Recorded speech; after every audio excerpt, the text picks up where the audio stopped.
धीमी हवा बह रही थी और पहाड़ी गांव नूराबाद की मिट्टी की खुशबू में सुबह की हल्की रोशनी खिल रही थी। दूर मस्जिद से अजान की हल्की गूंज सुनाई दे रही थी।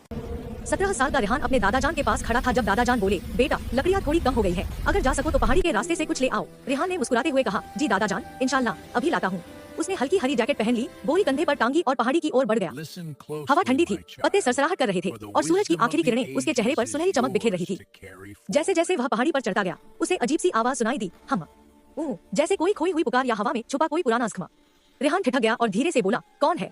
कोई है वहाँ? जवाब केवल पहाड़ की गूंज में आया, वहाँ वहाँ। अचानक झाड़ियों के पीछे से नीली रोशनी चमकी। रेहान घुटनों के बल झुककर पत्ते हटाकर देखने लगा और उसकी सांस अटक गई।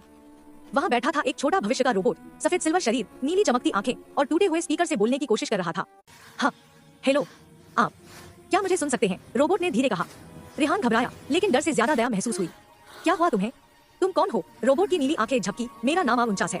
मैं भविष्य के शहर आर्कस से भटक गया हूँ। मेरी आवाज का मुख्य हिस्सा साउंड कोर खो गया है। मैं अकेला हूँ। रेहान मुस्कुराया, अल्लाह की मखलूक चाहे इंसान हो या मशीन, अकेली अच्छी नहीं लगती। मैं तुम्हारी मदद करूंगा। A49 की आंखों में हल्की चमक आई। क्या आप सच में करेंगे? रेहान ने कहा, हाँ। पहले ये बताओ वो खोई हुई आवाज कहाँ है? रोबोट ने पहाड़ी की ऊपरी चट्टान की ओर इशारा किया। वहाँ एक प्राचीन ध्वनि तरंग है, वही मेरी आवाज को पूरा कर सकती है। दोनों पहाड़ पर आगे बढ़े। हवा तेज हुई और घाटी में रहस्यमय गूंज फैल गई। रेहान का दिल धड़क उठा। ये क्या है? A49 कांपते हुए बोला, यही है मेरी खोई हुई आवाज। चट्टान के पास सुनहरी और नीली रोशनी तैर रही थी, जैसे हवा खुद एक रूप लेकर खड़ी हो। रेहान ने रोबोट का हाथ पकड़कर कहा, आगे बढ़ो, अल्लाह रहमत करेगा। रोबोट ने आवाज के पास कदम बढ़ाए। टिडिंग टिडिंग, उसके शरीर में रोशनी भर गई। स्पीकर चमका और पहली बार रोबोट की आवाज पूरी तरह साफ हो गई। रेहान, शुक्रिया, तुमने मेरी आवाज लौटा दी।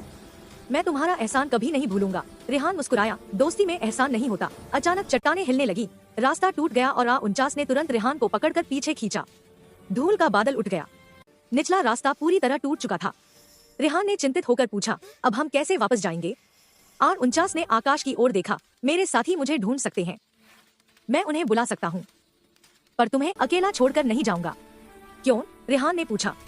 A49 ने पहली बार इंसानों जैसी गर्मजोशी से कहा, क्योंकि तुमने मुझे अकेलापन और दोस्ती दोनों सिखा दिया है। तभी आसमान में सफेद रोशनी चमकी और भविष्य का उड़नजहाज नीचे उतरा। 2 उन्नत रोबोट बाहर आए। A49, मिशन पूरा हुआ, चलने का समय है। A49 ने रेहान की ओर देखा, क्या हम फिर मिलेंगे? रेहान ने उसका छोटा सा धातु हाथ थाम लिया। अगर नियत साफ हो तो रास्ते हमेशा मिलते हैं। रोबोट की नीली रोशनी कोमल हो गई। रेहान, अल्लाह तुम्हें सलामत रखे। उड़नजहाज ऊपर उठा, रोशनी की लंबी लकीर छोड़ता हुआ आसमान में गायब हो गया। रेहान पहाड़ी पर खड़ा रहा, हल्की हवा उसके चेहरे को छू रही थी।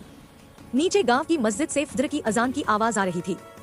रेहान ने आसमान की ओर देखा और धीमे से मुस्कुराया, और उसने जाना कि दोस्ती और रहमत दोनों असली नेमतें हैं जो हर अंधेरे को रोशनी में बदल देती हैं। नैतिक संदेश, दोस्ती और रहमत, ये 2 ऐसी नेमतें हैं जो इंसान को हर अंधेरे से रोशनी की तरफ ले जाती हैं। नेक नियत से किया गया हर काम कभी बेकार नहीं जाता।